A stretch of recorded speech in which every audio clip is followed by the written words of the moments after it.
Welcome to the Hope Church Glasgow Sunday podcast. We pray you encounter God's love afresh today.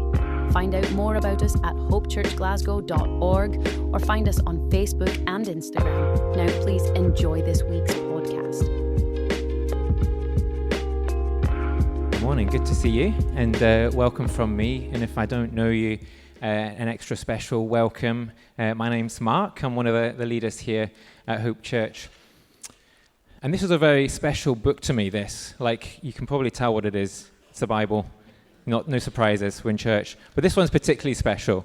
There's nothing quite like a paper Bible, is there? Do you know, like, we all like to read our Bibles on phones these days, but I still think there's nothing quite like a paper Bible. And this one is especially special to me because if I turn into the first page, it's got written in silver ink on the inside. It says, "To Mark, on your 5th birthday, love from Mummy and Daddy."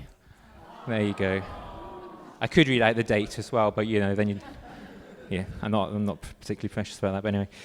But yeah, nothing like a paper Bible. Today I'm going to be speaking from the story which includes a boy called Samuel, which is also particularly close to my heart because Samuel is one of my middle names, actually. And I think since the days that I first had this Bible, this story has been particularly close to my heart. So, just to give us a little bit of context for this then, okay, so where are we in the big story of the Bible today? So, we are after the days of Moses. So if you remember Moses, Moses was the one who received on behalf of the people the commandments, and there was this whole kind of agreement, this covenant, wasn't there, between the people and God. And as part of that, there was this tabernacle, a tent.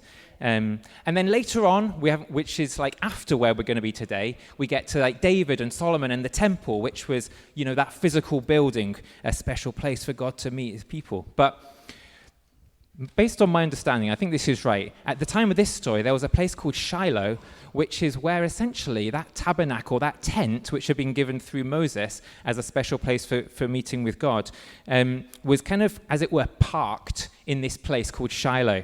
And this place was kind of known as the house of God. And people would come to Shiloh from other parts of Israel, so maybe like once a year to make an offering, to worship God.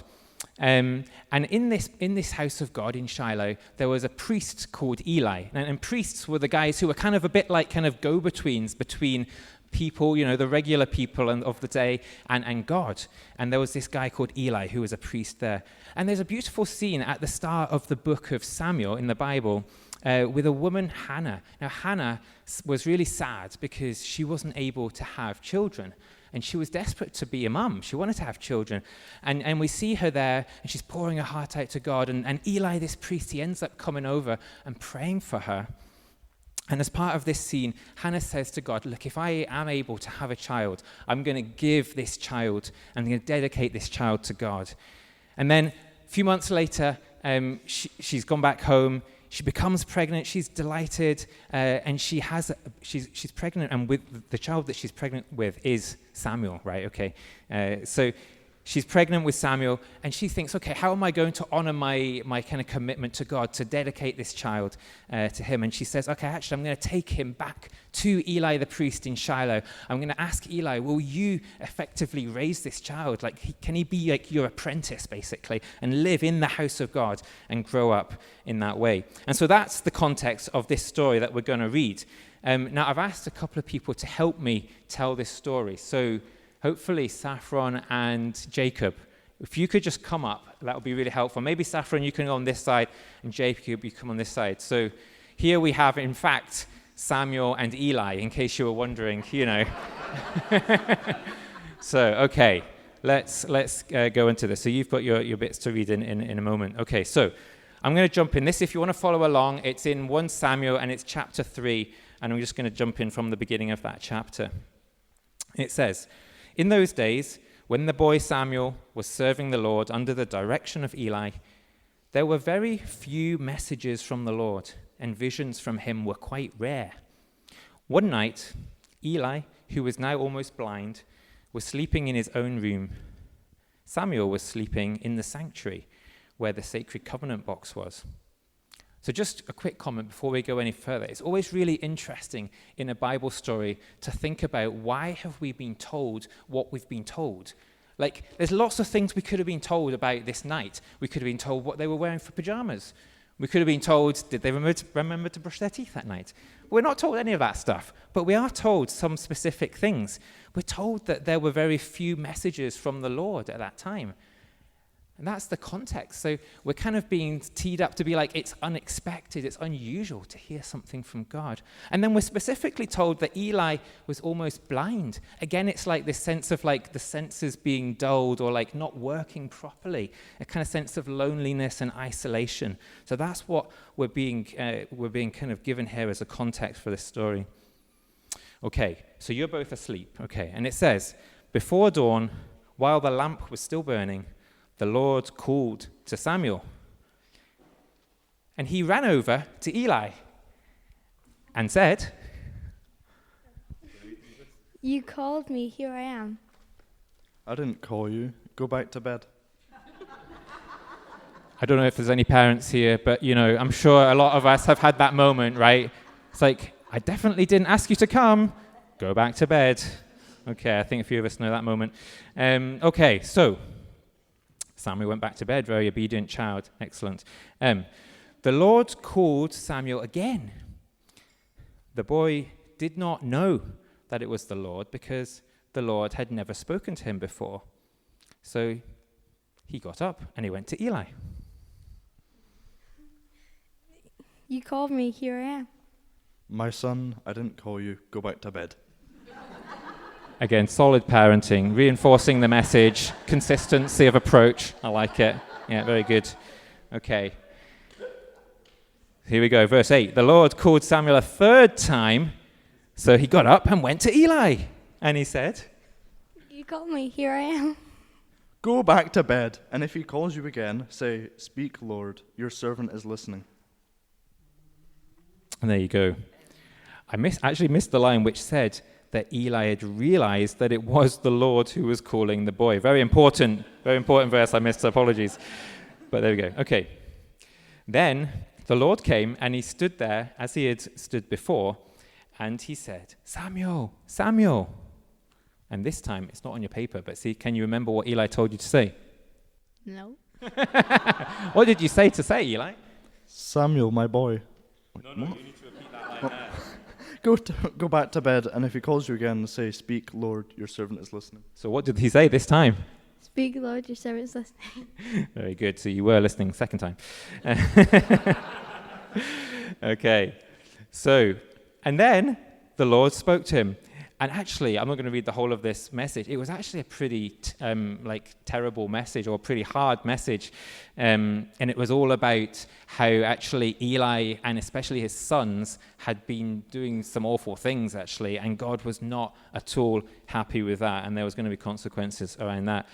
Okay, but we're going to pick up in verse 15, so Samuel's back to sleep. And it says, Samuel stayed in bed until the morning, and then he got up and opened the doors of the house of the Lord.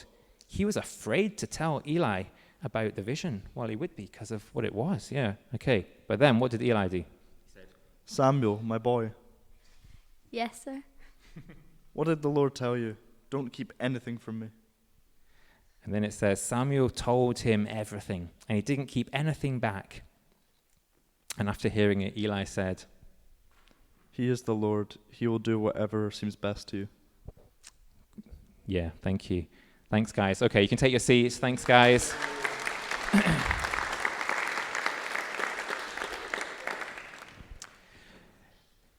There's lots to love about this story, isn't there? I love Samuel's obedience.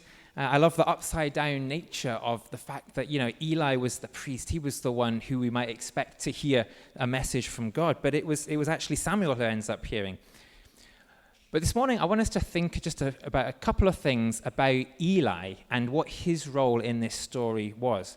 I mean, firstly, I find it very reassuring that actually God gives him effectively 3 chances to get this right, doesn't he?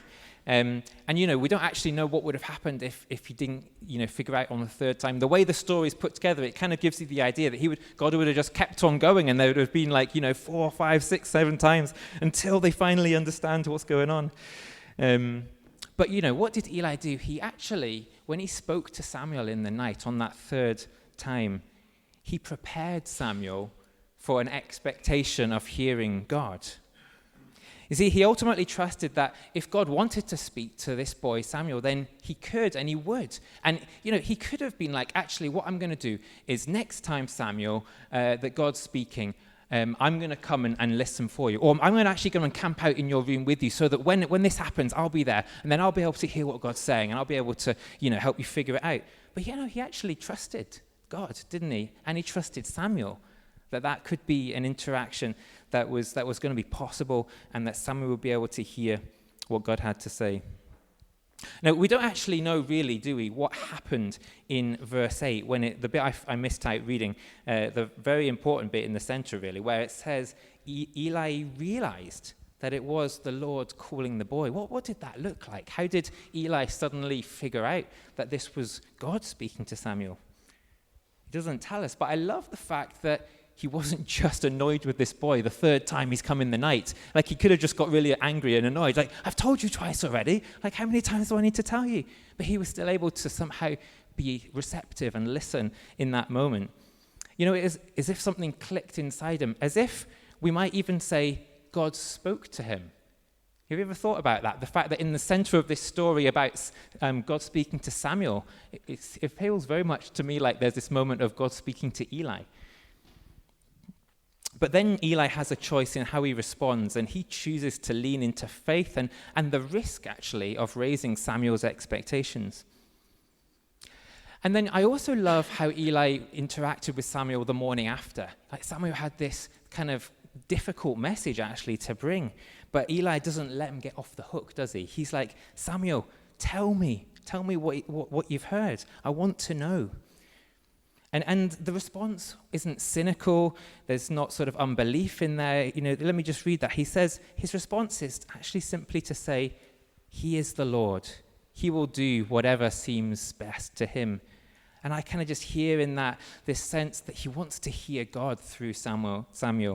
He wants to, he's desiring to hear God in this way. And there's a real kind of humility in that. Now, obviously, for us, as we hear God through one another, we're called to test, aren't we? And especially test against Scripture and what the Bible has to say, not to blindly accept what we hear from one another, but we can still have that desire to hear God from another. We can still have that humility of approach that, yes, we can hear God through others, and we want to.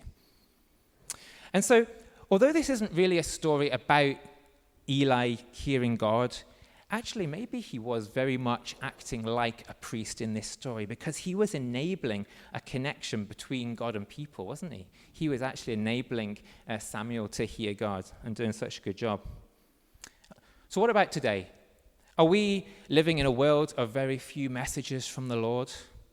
Well, there might be many actually in the world who would say that, who would feel that way, and maybe it actually feels that way to some of us here this morning. And that's a big topic, which I'm not going to explore in any detail now, other than just to say that my conviction is that we actually live in incredibly blessed days where we have the full revelation of God in Jesus, and we live in the days in which the Spirit has been poured out. When Peter stood up on that day of Pentecost, he actually said, he quoted from Joel, where it says, God says, I will pour out my Spirit on everyone. Your sons and daughters will proclaim my message. Your young men will see visions, and your old men will dream dreams. Yes, even on my servants, both men and women, I will pour out my Spirit in those days, and they will proclaim my message. We live in such privileged and blessed days, friends. And yet I still believe that we need Eli's, and we need to be Eli's for one another. People who are encouraging one another to invite the Lord to speak, nudging each other into places where we're going to hear God, and then intentionally drawing out from one another what God has said. Thank you for listening to this podcast from Hope Church Glasgow. There are loads more to listen to wherever you normally find your podcasts or from our website at hopechurchglasgow.org. If you'd like to know more about us, we are on Facebook and Instagram. Just search for Hope Church Glasgow. Have a hopeful day.